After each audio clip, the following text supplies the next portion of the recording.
Next up, offensive lineman Nick Malone. Question for Nick? Greg? So, Nick, I don't want to say you're old, but you've been here a while. But so when you've been here this long, what do you concentrate on in the spring?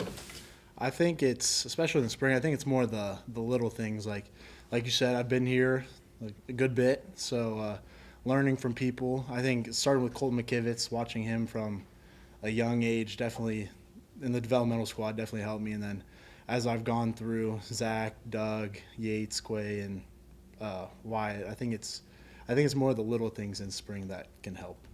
Does it feel any different because, I mean, it's your last one, but also because you're really pushing for a full-time starting job? I don't see it that way. My mindset is I'm 100% all the time. It doesn't matter if coming off the bench as a backup tackle, big tight end, none of that really bothers me. I kind of think of it as full steam ahead. Talk about your transition from a walk-on to a scholarship player, and what would your advice be to somebody that's trying to walk in your shoes?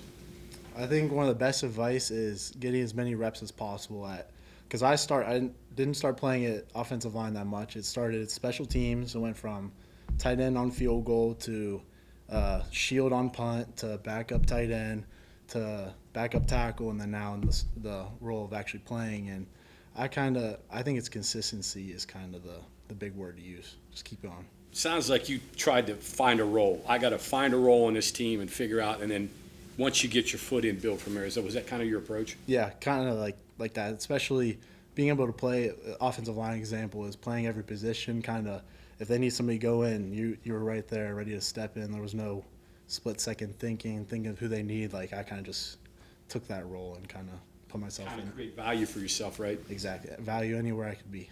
Yep. As you're trying to find yourself, there are obviously up days and down days. Describe the difference between the two, and what's going through your mind on after you feel like you're moving up, and maybe they're not making any progress. I think it's especially in the O line. We talk about being flatline. There's no bad days. There's no really great days. It's being like that word I said, consistent. And being an offensive lineman, you have your bad plays, you give up sacks, you point of attacks. But when you have those great blocks, it's a great feeling. So you kind of have to find that mixture of both and kind of not get too high and not get too low on yourself. What's this line like without Zach and Doug? And can you guys be as good as you were without them? I think we can be better, especially now. I think we've taken the steps, and where we're at now, we have a lot of experience coming back, but we'll definitely miss them for sure. Doug and Zach led the room, led by example, but I think kind of like I heard in a previous one, it's not a rebuild, it's a reload.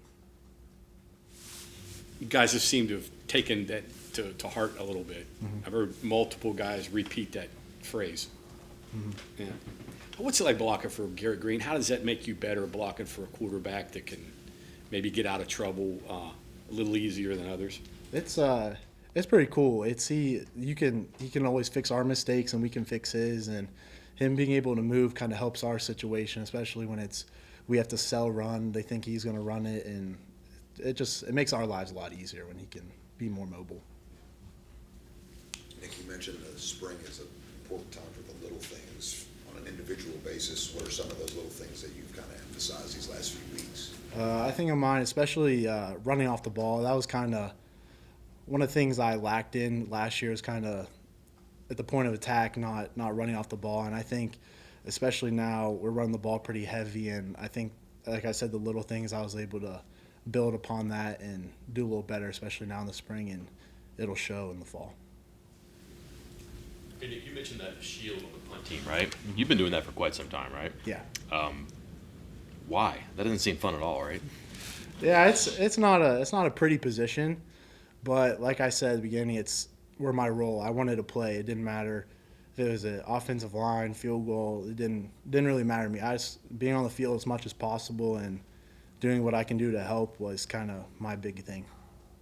It was prior staff, but they told me that was like a volunteer thing. They could ask people to do it, but it didn't really matter unless you wanted to do it. Did you volunteer for that? Yeah, it started earlier in the year last year. I wasn't on as much, but once it was before Pitt, I believe, but I kind of just took that role and kind of stepped in. They were like, you can do it, and I was like, I know I can, and I went in and did what they tell me. It seems simple. It's probably not, right? Oh. Tell me about some of the adventures back there. If there's high moments, low moments, have you ever been hit with the ball? Have you ever whiffed? Just what do you remember? What would you like to forget about that experience? It's seeing another grown man running full speed at you. It's not very fun, but with our schemes, we're kind of moving around, so they're not able to get a full rush on us. But some of the highlights, it's when you're in the back, you hear the thud of the kick, and some of those moments where you don't hear the thud and it's taken a while, it's like, what's happening? And especially that was a Oklahoma State the rainy game. I'm waiting for Ollie. You hear the kick, and I didn't hear a kick, and I turn around and I see him chasing for the ball. So that was one of the crazy moments. You've played left tackle, right tackle, pretty much everywhere in the offensive line. Does it help to concentrate at just right tackle, one stance, one set of plays, or has it been beneficial that you've played everywhere? I think it's been beneficial to play it all, but I think being able to, especially this year, focus more on right tackle, it's a little bit more helpful. But I think in the grand scheme of things, like knowing what everybody has to do kind of helps my game as well. For one other question here about moving from being a walk-on to a scholarship guy. Was there a person or somebody that you talked to or helped you along the way that kind of helped you understand, okay, this is what I got to do to get where I want to be? I think Coach Moore and Coach Brown, we always had one-on-one meetings of like you said, being a walk-on, you're kind of not noticed yet. You got to work your way up and everything. And starting with those meetings at the beginning, it was kind of like, oh, you can keep going, you got this, whatever. And then as time went on, it's like you got a bigger role now. You got to step in, you got to do this, and expectations kind of changed during that. But I think it's the mindset of just the consistency piece that was with that. So it was your coaches. It wasn't another player that you talked to? Or? It was players. Like, I never got the big thing about here, like walk-ons, you don't get treated as walk-ons. It was kind of everybody, like from, like I said, Zach, Dante, Yates, Quay was a big one with me. We kind of were in a role together, but it's kind of all for one, all for all. I mean, the gold standard here was Rich Bram. Yeah. That's the name everybody. Did you ever have an opportunity to talk to him at all a little bit about how he? He came every once in a while when Noah Braham was getting recruited. I talked to him every once in a while, and it's when I talked with him, it's kind of like the mindset piece of you got to think, you got to have that chip on your shoulder. Being from West Virginia, being from Morgantown, you have to kind of outdo everybody. So it's kind of the mindset of you got to go. Like just like I belong. They overlook me. I'm going to prove them wrong. That type of thing. Prove them wrong was the them big wrong. thing. Big Yeah, message. yeah. Not just here, but Anywhere. exactly. Was there any point early that you may have wanted to toss in the towel? Or I wouldn't say toss in the towel, but to the previous question, that low time, and every football athlete has that low point, but giving up was never really an option. But it's kind of, you know where you're at, you can always build upon. You can never go low. Nick, you talked about your advice for walk-ons. What advice would you give to, swing offensive linemen like your role last year? I think Nick Cray is going to be that guy this year. What's your advice for that role? We just have to be ready for. I think it's to stay ready because you never know. I never thought I'd go in second or third drive of Penn State. I didn't think of like I was going to go in, but I think you just got to stay ready and be ready, and that goes through like the preparation and all that stuff that goes along with that. Is that easier said than done? Yeah. Oh yeah. So what goes into staying ready? You just have to, and my role is kind of moving back and forth, like each side. So getting reps at right tackle, getting reps at left tackle. It's kind of just knowing what you have to do, what personnel, like it goes back to, like I've said, the little things. You just had to pinpoint those little things, and it makes you stay ready. I'm sure growing up, you were like the biggest guy. Yeah. And, you were pushing people around and all that on the field and the likes.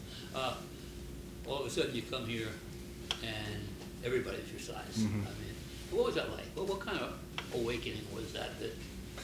It was, so when I first got here, I was 260 pounds, and that doesn't get you very far at Division I level. So kind of working in the weight room, gaining weight, gaining muscle, It was just it was a big transition because like you said, you moving people around pretty easy in high school and all that kind of stuff. But here they're lifting too, they're getting stronger. So we talk about hand leverage and pad leverage, and that was kind of what I took to heart. And you have to work on those things. I guess it makes you wanna get better real fast. Oh yeah, yeah, oh yeah.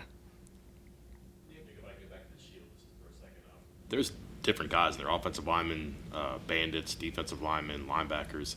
So it's not like it's one position that plays it. What's the mental, physical recs or makeup for someone to do that? I think it's all about trust because I'm working with Tyron Bradley right now, and kind of it's just knowing him on like a personal level as well. It kind of builds that trust up, and like we know what we have to do, and I think it all goes back to trust because if I don't trust him, I tell the coach, I'm like, I don't know if you can do this very well. And then you mentioned a bad moment. What about a good moment? good moment. Let's see.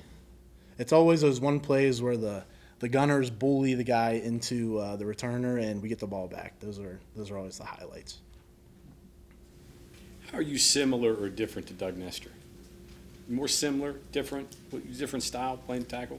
I think we're different in ways. He was obviously a little bigger than I was at that point, but I think mentality we were the same. We wanted to go out there and dominate and do our best like that. Maybe Doug more of a little brawler, maybe a little bit.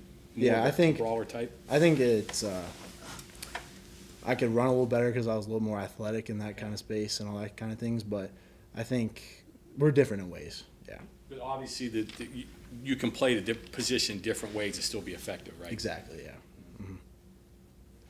Nick, positives and negatives of being a Morgantown kid playing in your, own hometown.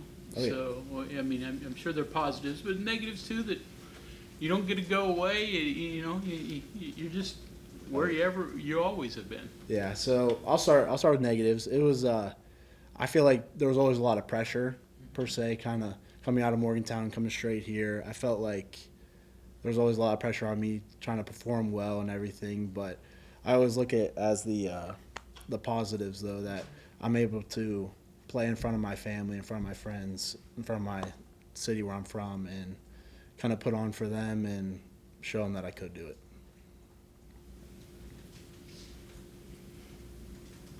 Okay, anything else for Nick? All right, thank you All very right. much. Thank you.